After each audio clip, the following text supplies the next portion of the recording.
शक्तिपीठ की पौराणिक कथा। माँ के 51 शक्तिपीठों की एक पौराणिक कथा के अनुसार राजा प्रजापति दक्ष की पुत्री के रूप में माता दुर्गा ने सती के रूप में जन्म लिया था और भगवान शिव से उनका विवाह हुआ था।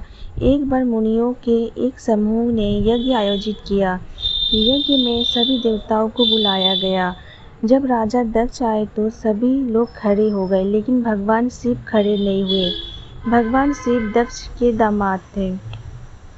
यह देखकर राजा दक्ष बेहद क्रोधित हुए। अपने इस अपमान का बदला लेने के लिए सती के पिता राजा प्रजापति दक्ष ने भी एक यज्ञ का आयोजन किया। उस यज्ञ में ब्रह्मा, विष्णु, इंद्र और अन्य देवी देवताओं को आमंत्रित किया, लेकिन उन्होंने जानबूझकर अपने जमाता भगवान शिव को इस यज्ञ का निमंत्रण नहीं भेजा।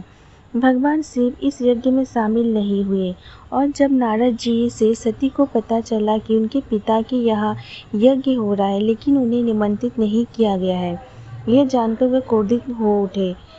नारद ने उन्हें सलाह दी कि पिता के यहाँ जाने के लिए बुलावे की जरूरत नहीं होती है। जब सती अपने पिता के घर जाने लगी तब भगवान शिव ने उन्हें समझाया, लेकिन वह नहीं माने, तो प्रभु ने स्वयं जाने से इनकार कर दिया। शंकर जी के रोकने पर भी जीत कर सती यज्ञ में शामिल होने चली गई।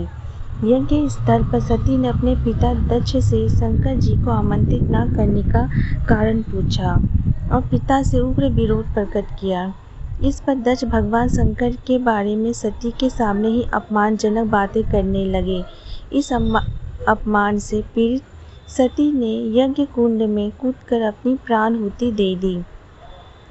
भगवान शंकर को जब यह पता चला तो क्रोध में उनका तीसरा नेत्र खुल गया। ब्रह्मांड में प्रलय व हाहाकार मच गया। शिव जी के आदेश पर वीरभद्र ने दक्ष का सिर काट दिया और अन्य देवताओं को शिव निंदा सुनने की भी सजा दी। भगवान शंकर ने यज्ञ कुंड से सती के पार्थिव शरीर को निकाल कंधे पर उठा लिया और दुखी होकर सारे भूमंडल में घूमने लगे। भगवती सती ने शिव जी को दर्शन दिए और कहा कि जिस जिस स्थान पर उनके शरीर के अंग अलग होकर गिरेंगे वहाँ महाशक्तिपीठ का उदय होगा। सती का शव लेकर शिव पृथ्वी पर घूमते हुए तांडव भी करने लगे, जिससे पृथ्वी पर प्रलय की स्थिति उत्पन्न होने लगी।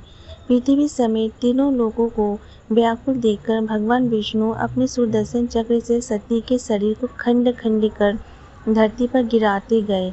जब जब शिव नित्य मुद्रा में पैर पटकते, विष्णु अपने चक्र से माता के शरीर का कोई अंग काटकर उसके टुकड़े पृथ्वी पर गिरा देते।